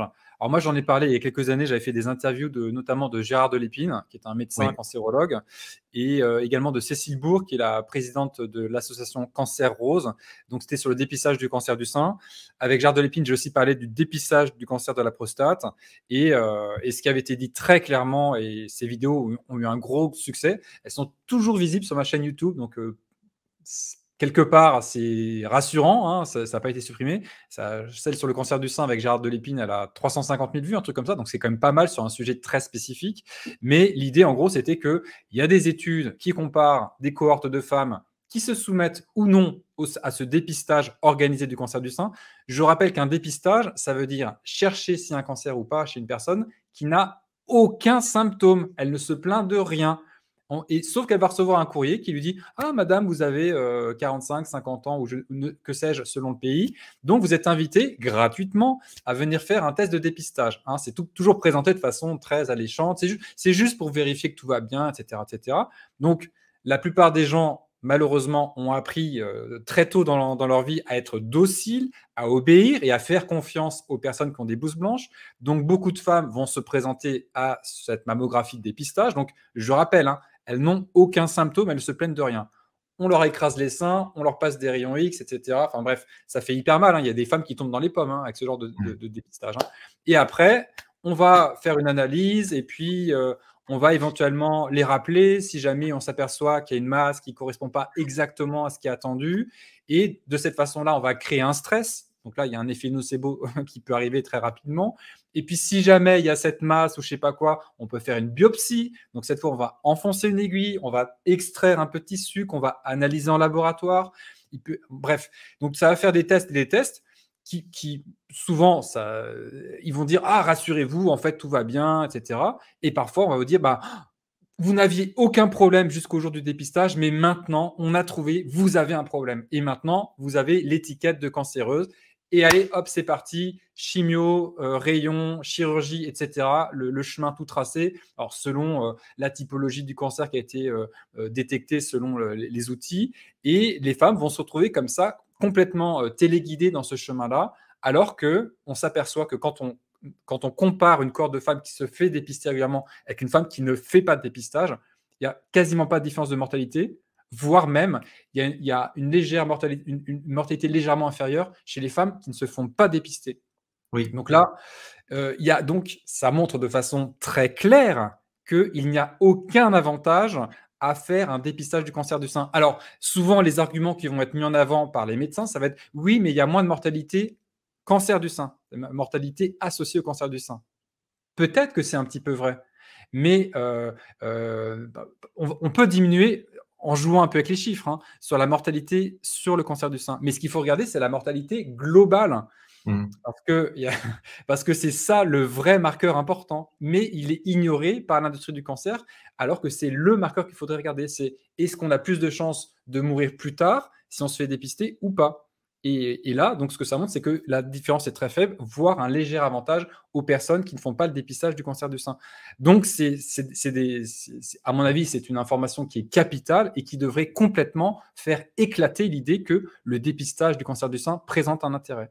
Et pourtant, aujourd'hui, encore, on va pousser les femmes à faire ça. Et surtout, il y a une organisation qui, chaque mois d'octobre, va pousser les femmes à faire ce dépistage, Octobre Rose, infantilisant au possible, tout le monde court en rose et on est toutes des sœurs, etc. C'est vraiment débile. Derrière ça, il y a des fonds, il y a des gros enjeux financiers. Oui. Et c'est complètement inconnu de la part des femmes qui se font complètement avoir, celles qui participent à ça, malheureusement, et qui participent à une espèce de bizutage pour moi. C'est comme un bizutage, c'est-à-dire, nous, on en a chié, là, on se fait écraser les seins, donc toi aussi, tu dois le faire. Il y a un côté comme ça. Sinon, tu n'es pas une vraie femme, sinon, tu n'es pas notre sœur, et on va rejeter les femmes qui participent à cette arnaque. Donc, il y a un vrai conditionnement psychologique très, très fin utilisé par ces grosses boîtes, et il faut progressivement apprendre à comprendre ça, s'en sortir et ne plus participer à ça, tout simplement. Je suis complètement d'accord avec ce que tu dis. Je me souviens qu'une année, ma mère avait reçu une lettre et en haut, à droite de la lettre, il y avait un petit point. Et puis, il y avait tout le texte. Bon. Et le petit point, il disait, regardez ce petit point, ça pourrait être un début de cancer du sein. Vous êtes, voilà. Et donc, c'était bien foutu en termes de marketing parce qu'en fait, ça disait, ben, voyez, vous ne le détectez pas, mais ça pourrait être le début d'un cancer de votre sein. Donc, il est temps pour vous, parce que vous avez plus de 50 ans, d'aller vous faire dépister. Mais je trouvais ça dégueulasse. Quand j'ai vu ça, j'ai hurlé, évidemment. Et pour aller dans ton sens, parce qu'effectivement, les dépistages, c'est essentiellement dépistage du cancer du sein, dépistage du cancer de la prostate pour les hommes et dépistage du cancer du col de l'utérus. Hein, c'est les trois grands dépistages. Bon, il y a aussi colorectal, il y a le côlon aussi. Hein, il y a le dépistage du cancer du côlon qui est de plus en plus à la mode. Je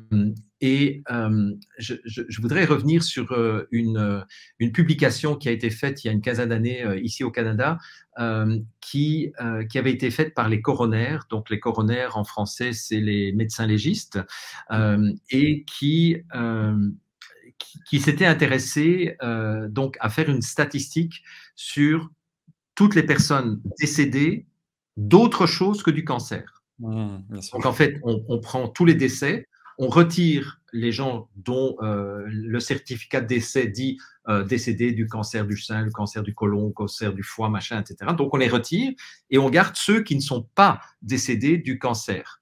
Donc des accidents de voiture, des suicides, des AVC, des crises cardiaques, les reins qui flanchent, etc. Donc tout ça. Et ils ont fait des biopsies. Enfin, pas des biopsies, ils ont fait comment est-ce qu'on dit maintenant? J'arrive pas à trouver le mot non plus. Les autopsies, voilà.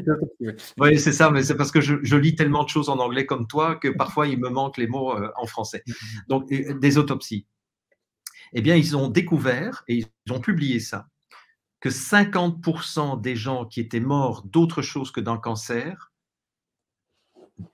possédaient dans leur corps des tumeurs à des stades plus ou moins avancés. 50%. Mais ça veut dire quoi? Parce que quand on connaît bien la dynamique des cancers, et bon, moi je l'ai étudié pendant des années, c'est qu'en fait, notre système immunitaire, la plupart du temps, prend en charge les débuts de cancer.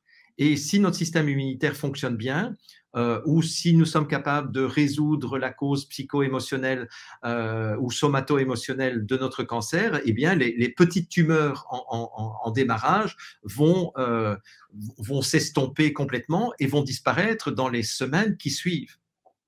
Mais ça veut dire que une personne sur deux, pour l'instant, qui nous écoute, est en train, pour l'instant, d'avoir une ou plusieurs tumeurs. Alors, je ne voudrais pas faire un effet nocebo, parce qu'en fait, il n'y a pas à s'inquiéter de ça. Non, mais je précise. Précise-le, oui. Voilà, mais c'est quand même important de savoir qu'en fait, toute votre vie, et là je m'adresse à ceux qui nous écoutent, là, toute votre vie, vous faites des débuts de tumeurs, de débuts de cancer qui sont la plupart du temps réglés, gérés par votre système immunitaire. Le problème, c'est que si par malheur, vous faites un dépistage au moment où vous êtes en train de régler ou de gérer une petite tumeur qui, 15 jours plus tard, aurait complètement disparu, là, on va mettre en place tout le branle-bas de combat, la chimiothérapie, les effets nocebo, le protocole, machin, etc. Et là, ça peut vous tuer, alors que si on n'avait rien fait, eh bien, vous passeriez votre vie en ignorant que vous avez fait plein de petites tumeurs pendant le cours de votre vie. Et ça, je pense que c'est important aussi de le rappeler.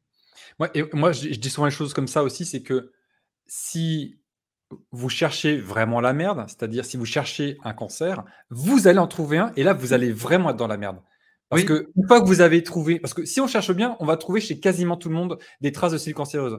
Et c'est ce que veulent faire certaines entreprises. Hein. Ils veulent vous faire carrément un suivi, un monitoring permanent pour voir s'il n'y a pas des marqueurs qui pourraient indiquer qu'il y a un cancer en permanence. Si on fait ça, on va se mettre à trouver des cancers tout le temps et comme le mot cancer, grâce au marketing forcené de l'industrie pharmaceutique, fait peur à tout le monde, les gens se disent cancer égale je vais mourir ou je dois absolument faire quelque chose, eh bien, on va, par ce moyen-là, avoir une flopée de nouveaux cancéreux qui vont arriver et qui vont engraisser les poches de l'industrie pharmaceutique sans aucun bénéfice pour leur santé, bien au contraire. Donc ça, c'est important de bien comprendre. Si vous cherchez la merde avec un dépistage, vous finirez par la trouver si vous cherchez bien. Oui, tout à fait. Attention à ça. D'ailleurs, bon, c'est un petit aparté, mais par rapport au dépistage du cancer du col de l'utérus, qui auparavant se faisait par des pap tests, depuis que le GSK, donc GlaxoSmithKline, a sorti son Gardasil, soi-disant. Tu as disparu là. Alors bon, je vais continuer à parler, mais je ne sais pas où tu es passé. Désolé, j'ai fait une petite erreur de manip. Voilà. D'accord, ok. Donc, lorsque GSK a sorti son Gardasil, il y a plus de 20 ans maintenant de cela, en faisant croire que le Gardasil allait être une prévention par rapport au cancer du col de l'utérus, chose qui n'a jamais été démontrée. Donc, ils n'ont jamais fait la preuve qu'il y avait, parce que le vaccin, de toute façon, a été développé beaucoup trop vite, une fois de plus, et ça a eu un effet pervers absolument inverse. non, sans compter tous les effets secondaires, les effets pervers du vaccin lui-même, qui a provoqué des paralysies, des maladies de Bell, des Guillain-Barré et compagnie. Mais indépendamment de cela, ça a donné l'illusion à un certain nombre de jeunes filles qu'elles étaient protégées, qu'elles n'ont plus fait le dépistage par le PAP test. Et aujourd'hui, on se rend compte que l'incidence, c'est-à-dire le nombre de cancers du col de l'utérus, est en train d'exploser depuis que l'on traite les jeunes filles et bientôt maintenant les jeunes garçons avec le Gardasil. Voilà, c'est juste une parenthèse, mais c'est pour montrer que parfois même un remède qui est proposé est pire que la pratique ou le protocole qui était appliqué auparavant et qui était déjà une pratique de dépistage. Enfin voilà, donc Alors, moi, quand j'avais discuté avec Gérard Delépine de ça, pour lui, c'était le seul dépistage, celui du cancer de col utérus, c'était le seul qui avait montré un intérêt. Voilà. c'est ça, exactement. Le PAP test était le seul qui avait démontré un intérêt en termes d'hygiène sexuelle pour les jeunes femmes, mais qui a été bousillé par le Gardasil, qui luttait soi-disant contre un cancer qui n'était que la 9e cause de mortalité chez les femmes. Oui, Par contre, ça permettait quand même de faire un gros business. On n'a pas encore parlé, par contre, des effets secondaires, de la toxicité des traitements, tout simplement. Bien sûr. Alors, Ouais, vas-y, écoute, tu voulais en parler notamment par rapport à. Tu l'as évoqué un petit peu par rapport à la trithérapie, peut-être, enfin, ou le oui, traitement pour le sida. oui. Tu pensais à quel traitement en particulier, du coup, que tu voulais Ben, évoquer? en fait, je pense, je pense à quasiment tous les médicaments. C'est-à-dire que quand on regarde la liste des effets secondaires, quand on prend la peine de lire les notices qui accompagnent les boîtes de pilules que les médecins nous prescrivent allègrement, il y a de quoi tomber en pamoison ou tomber dans les pommes plutôt à chaque fois. C'est quand même extraordinaire. Et il y a quand même, donc il y a déjà ça, il y a que chaque médicament, comme ce sont des médicaments qui incluent des produits chimiques. Or, je rappelle que la chimie n'a rien de naturel et n'a rien de compatible avec la biologie du corps. Ça, c'est la première chose. Mais en plus, il y a un autre problème. Il y a encore deux autres problèmes. C'est que pour lutter contre les effets secondaires d'un médicament numéro 1, la plupart du temps, le médecin va prescrire un médicament numéro 2 qui est censé lutter contre les effets secondaires du médicament numéro 1, mais sans nécessairement qu'il en soit conscient. C'est-à-dire qu'en fait, le médecin dit « Ah, vous avez tel symptôme, ben, je vais vous prescrire ça », sans jamais demander « Mais qu'est-ce que vous prenez déjà comme médicament pour voir si vos symptômes ne font pas partie de la liste des effets secondaires reconnus pour le médicament numéro 1 ?» Donc ça, c'est le deuxième problème. Troisième problème, c'est qu'à partir du moment où on donne deux médicaments, aucune compagnie pharmaceutique n'a jamais fait d'études sur la manière dont se combinent les molécules qui se trouvent dans le médicament numéro 1 et le médicament numéro 2, c'est-à-dire quelle est la cinétique et quelle est je dirais la synergie qui existe entre le médicament numéro 1 et le médicament numéro 2. Je me souviens un effet cocktail inconnu, quoi. C'est un effet cocktail totalement inconnu et il n'y a aucun, je dirais, aucun budget pour étudier ce genre de choses. Et d'ailleurs, c'est impossible. Allez, admettons qu'on ait 100 médicaments sur le marché. C'est pas encore énorme. Si on a 100 médicaments sur le marché, il faudrait étudier l'interaction entre le médicament numéro 1 et les 99 autres. Et puis le médicament numéro 2 avec les 99 autres, etc. etc. Donc, je pense qu'il faudrait calculer en termes de factoriel ou un truc comme ça. Donc, en fait, ça fait des nombres astronomiques. Mais maintenant, si vous mettez un troisième médicament, vous devez calculer l'interaction du médicament numéro 1 avec le médicament numéro 2 et le médicament numéro 3, 4, 5, jusqu'à 99. Et ça, c'est juste pour 100 médicaments. Donc, c'est impossible à faire. Et je me souviens de mon papa qui prenait 9 médicaments à un moment donné et il avait un problème de fer, c'est-à-dire il lui manquait du fer au niveau… et donc le médecin lui avait prescrit des pilules de fer à prendre à tous les repas et compagnie. Et puis un jour, j'ai eu l'idée de dire à mon père, mais envoie-moi le nom de tous les médicaments que tu as.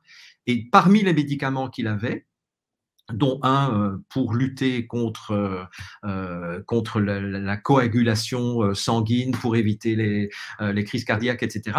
Il y avait un médicament dont les effets secondaires, c'était une chute du taux de fer. Et donc, je lui ai envoyé ce que j'avais trouvé sur la notice disponible sur Internet, et en lui disant, mais parle-en à ton médecin, mais montre-lui cela et demande-lui de changer de médicament ou d'arrêter ce médicament-là, et d'arrêter aussi, évidemment, la prise de fer qui provoque très souvent un effet de pompe osmotique, c'est-à-dire que plus je prends du fer en pilule, plus je vais extraire le fer des cellules plutôt que d'ajouter du fer. Bon, ça, c'est le problème de la pompe osmotique. C'est la même chose quand on prend du calcium, on décalcifie nos cellules plutôt que de les renforcer en termes de calcium, etc., etc. Et donc, c'est ce qu'il a fait. Il a arrêté ce médicament-là, il a arrêté, et son taux de fer est remonté à la normale. Ok. Voilà. Super. Hein. Ouais, bah, là c'est encore une démarche, mais bon, rare, de reprise en main de sa santé et d'oser affronter l'autorité en lui montrant voilà, l'erreur qu'elle a pu faire. Après, et souvent, ils ne vont pas reconnaître. Bon, là, dans un cas comme ça où on peut vraiment montrer la notice, c'est peut-être plus facile de reconnaître, mais bon, n'empêche que c'est une démarche déjà courageuse. Je te propose qu'on en finisse peut-être avec un dernier gros thème parmi les effets iatrogènes de la médecine, qui est la psychiatrisation. Hein, la psychiatrisation à outrance, la création de maladies psychiatriques à partir de rien, et notamment dans ce grand DSM, je ne sais plus exactement ce que ça veut dire, Diagnostic of, je ne sais plus ce que c'est le mot. En gros, c'est la Bible des médecins psychiatres. DSM, ça veut dire quoi déjà? Je vais vous dire ça tout de suite. Voilà, Diagnostic and Statistical Manual of Mental Disorders. Donc, le manuel des statistiques et diagnostics des maladies mentales ou des désordres mentaux. Et donc, chaque année, ce gros bouquin rajoute de nouvelles maladies créées de toutes pièces. Avant, quelqu'un qui était un peu stressé ou un peu anxieux, on disait juste « Ah, il est un peu anxieux ». Maintenant, c'est un nom de maladie. Et donc, qui dit nouvelle maladie, dit nouveau traitement. Alors, ce n'est pas un nouveau traitement avec des plantes, hein, vous imaginez bien. C'est un nouveau traitement avec des médicaments qui ont été créés de toutes pièces pour traiter ces maux. Qu'est-ce que tu veux rajouter là, sur cette psychiatrisation à outrance? Qu'il y a 50 années, le DSM, c'était un petit bouquin épais comme ça, et maintenant, je crois qu'on en est au DSM 4, et c'est vraiment une Bible, et effectivement, c'était, et vraiment, ceux qui ont étudié ça de près, ont démontré que c'était un marché que Big Pharma voulait investir, et ils se demandaient comment. Et donc, en fait, ils ont acheté la complicité des psychiatres pour, je dirais, pathologiser un certain nombre de phénomènes naturels. Et je vais donner juste un exemple. Quelqu'un qui perd son conjoint, par exemple, son conjoint décède, eh bien, on considère dans le DSM récent que être en deuil plus de 3 mois, c'est pathologique, et ça nécessite la prise d'anxiolytiques, d'antidépresseurs, etc. Alors qu'un processus de deuil, on le sait, si en plus la personne est mal accompagnée sur le plan spirituel ou sur le plan psychologique, ça peut durer plus d'une année. Ma maman, après la mort de mon papa, a été en deuil pendant quasiment 1 an, et régulièrement, elle pleurait. S'il avait été dans les pattes d'un psychiatre, c'est clair qu'après 3 mois, on lui aurait prescrit des anxiolytiques, des antidépresseurs pour la couper de sa réalité émotionnelle, alors que justement le processus de deuil et le processus de guérison passent par la confrontation et le contact avec cette dimension émotionnelle. Voilà. J'ai vu aussi dans le DSM, la plus récente version, que les gens qui font attention à leur alimentation, maintenant, c'est une pathologie. Je ne sais pas si tu le savais. C'est l'orthorexie, j'imagine, c'est ça? L'orthorexie, voilà. On appelle ça l'orthorexie, hein, puisqu'on entend dans anorexie, hein, c'est la notion de désordre alimentaire, mais maintenant, c'est l'ortho. Ortho, en grec, ça veut dire droit. Hein, un orthogone, un angle est-ce qu'on dit un angle, un triangle orthogonal, voilà, etc. Bon, ben, orthorexie, ça veut dire que les gens qui font attention à leur alimentation, qui n'achètent pas n'importe quoi, qui vont acheter des trucs biologiques non transformés, machin, etc. Eh bien, aujourd'hui, c'est considéré dans le DSM comme une pathologie. Voilà, et je pourrais donner d'autres exemples, mais c'est une façon encore d'augmenter la clientèle psychiatrique. Et je pense qu'il faudrait aussi qu'on parle maintenant du nouveau marché, qui est le marché des transgenres. C'est-à-dire qu'à partir du moment où on fait croire aux gens qu'ils peuvent changer de sexe et qu'ils doivent décider de quel genre ils sont, eh bien, ça rend ces gens-là des clients à vie parce qu'ils vont être consommateurs d'hormones et d'autres interventions médicales et médicamenteuses jusqu'à la fin de leur jour avec tous les problèmes d'effets secondaires de ces médicaments, de cette hormonothérapie, etc. Donc, on ne va pas nécessairement rentrer dans les détails aujourd'hui, mais je crois qu'à chaque fois, Big Pharma cherche des nouveaux marchés à développer et je pense que c'est ce dont on a été témoin avec le Covid-19, c'était on va vacciner la planète entière parce qu'on est face à une menace planétaire. Mais la logique est toujours la même et malheureusement, c'est pour ça que moi je considère que ce que Ivan Illich disait en 75 en disant la médecine est la troisième cause de mortalité au monde, je pense qu'aujourd'hui, la médecine est en passe de devenir la première cause de mortalité au monde parce qu'on se rend compte que les cancers turbos provoqués par les injections anti-Covid, les AVC, les crises cardiaques, les myocardites, etc., est en train de provoquer beaucoup plus de morts que les crises cardiaques naturelles ou les cancers naturels.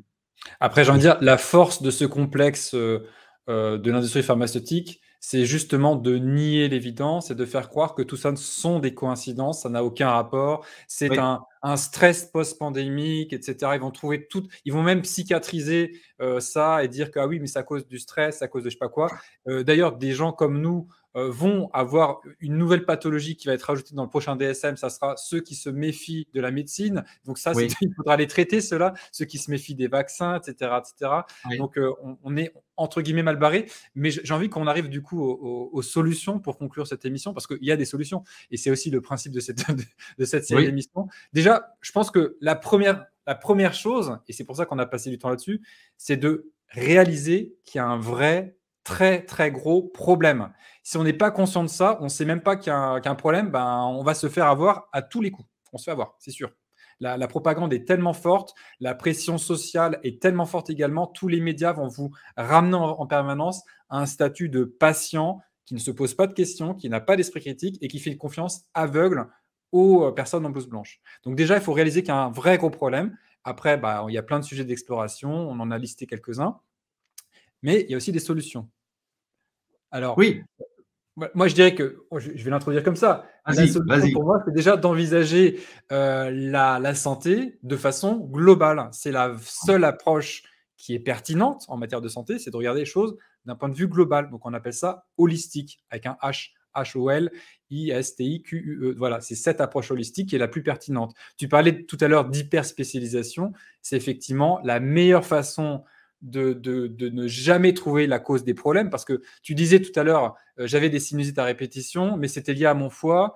Et un spécialiste du foie ne t'aurait jamais dit que c'était lié à ton foie, ta sinusite, parce qu'il ne fait pas le lien. Il va regarder le foie en tant que tel et les pathologies du foie, mais il ne va pas regarder les pathologies hors du foie qui sont associées à une problématique qui vient du foie. Donc, en fait, il ne sait pas ce qu'il fait. Et de la même manière, j'ai vu des trucs complètement fous. J'ai vu des personnes qui avaient des problèmes de digestion, qui allaient voir des gastro-entérologues. Jamais le gastro-entérologue leur a demandé ce qu'ils mangeaient. Jamais ils ont fait de lien entre ce qu'ils mangeaient et leur problème digestif. C'est quand même incroyable. Et pourtant, c'est une réalité actuelle. Je ne parle pas du Moyen-Âge ou de l'époque antique. C'est en ce moment comme ça. Ça paraît fou, non, mais c'est comme ça.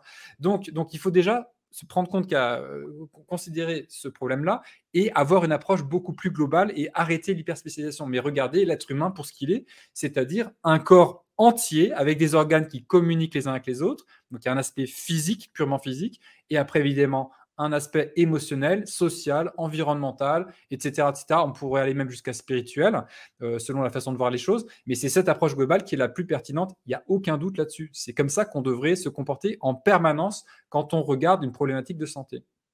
Voilà. Et donc, quels sont les sujets à explorer une fois qu'on a cette approche globale, du coup, si tu peux les lister quelques-uns? Bah, écoute, pour moi, c'est déjà moins il y aura de médicaments et de médecine dans notre vie, mieux on se portera. Je me souviens d'une étude qui avait été faite par des sociologues de la santé dans les années 90. J'avais lu leur bouquin qui faisait le lien entre l'état de santé d'une population et la part de PIB qui était investie dans la santé publique.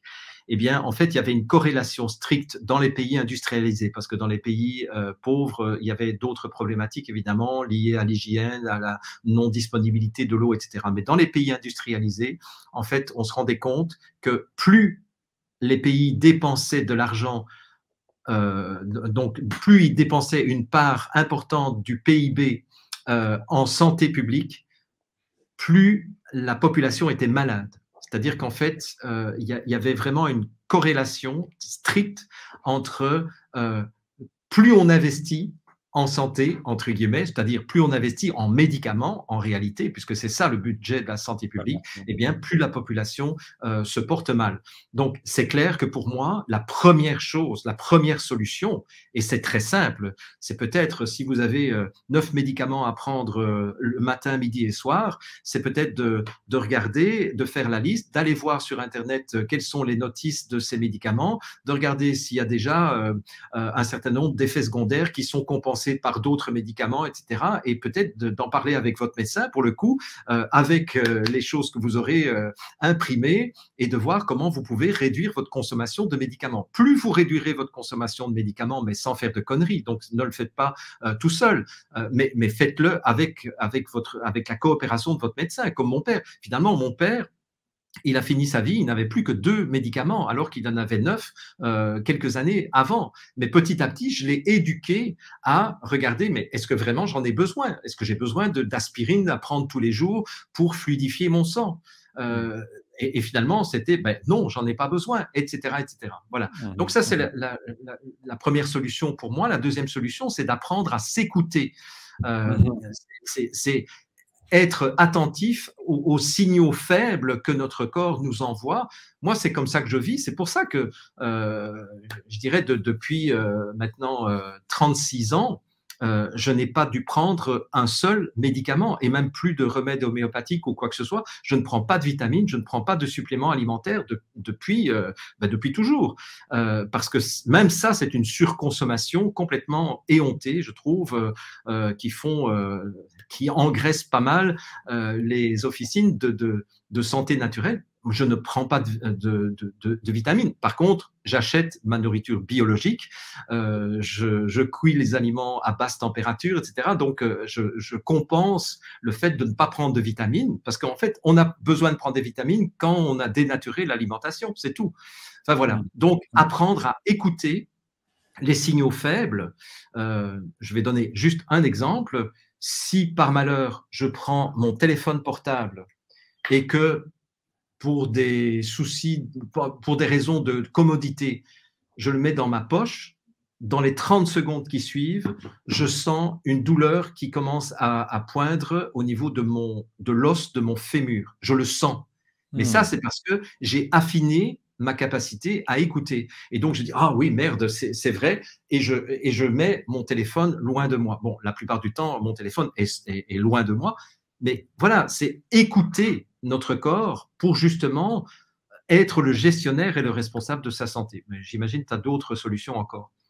Après, je pense qu'il y a quelque chose qui me paraît toujours fondamental et qui n'est pas assez connu, malheureusement, à cause de l'ignorance entretenue du corps médical sur le sujet, c'est avoir une alimentation saine. Mais encore faut-il savoir ce que c'est une alimentation saine. Donc, bon, on ne va pas faire une émission là-dessus, hein, mais je pense que c'est vraiment important de se renseigner sur qu'est-ce qui nous convient comme type d'alimentation.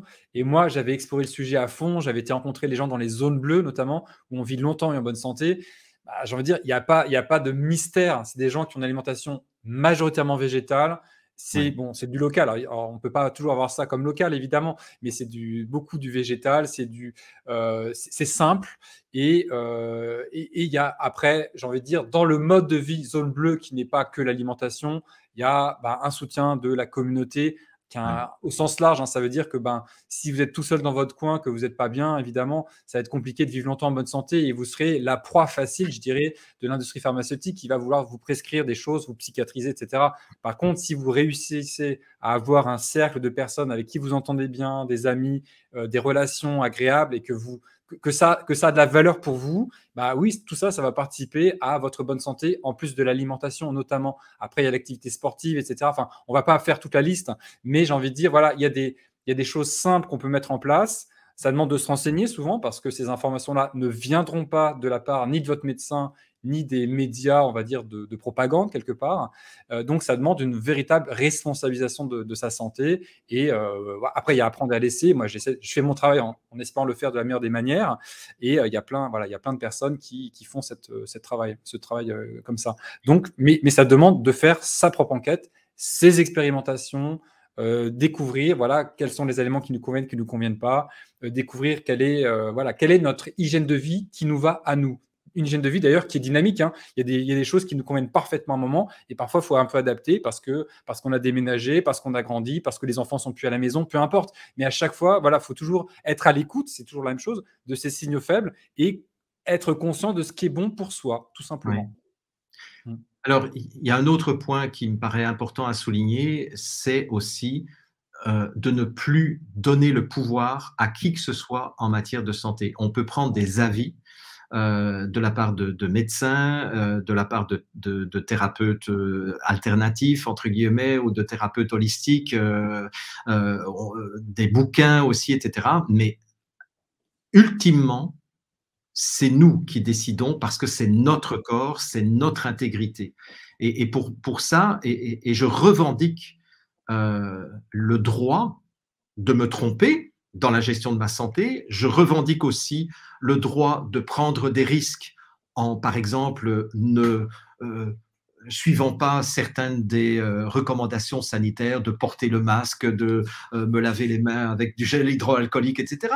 Si on me dit, oui, mais si tu ne fais pas ça, tu vas mourir. Bon, ben, est-ce que j'ai le droit de prendre ce risque de mourir parce que j'aurais fait un choix X, Y, Z? Est-ce que j'ai encore ce droit de disposer de mon corps?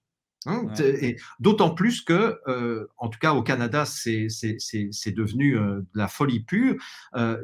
L'aide médicale à mourir est devenue extrêmement facilitée. Et aujourd'hui, quelqu'un qui est en dépression, en légère dépression, mais qui est en parfaite santé, on lui propose maintenant, de façon routinière, l'aide médicale à mourir. L'autre jour, ça a fait la une des journaux au Québec. Je pense que c'était un gars de 22 ans qui était désespéré, qui ne voyait pas comment il allait payer ses loyers, nanana, qui n'avait pas de sens à sa vie. On lui a proposé l'aide médicale à mourir.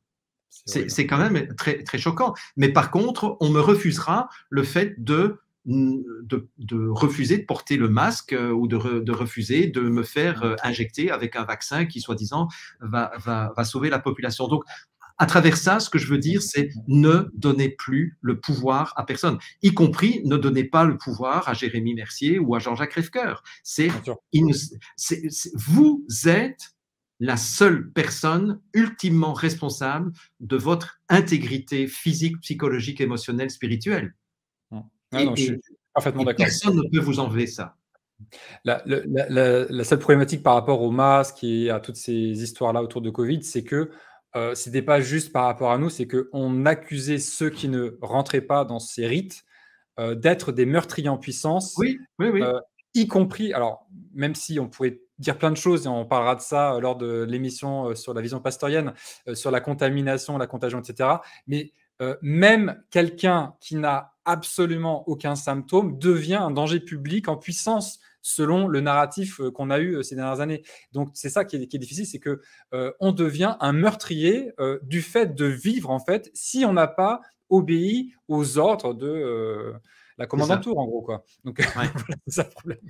Exactement, exactement. Donc, ne prenez pas pour argent comptant le moindre conseil médical. Allez chercher d'autres avis et de façon pluridisciplinaire. Et je pense que vous ne vous en porterez que mieux. Voilà.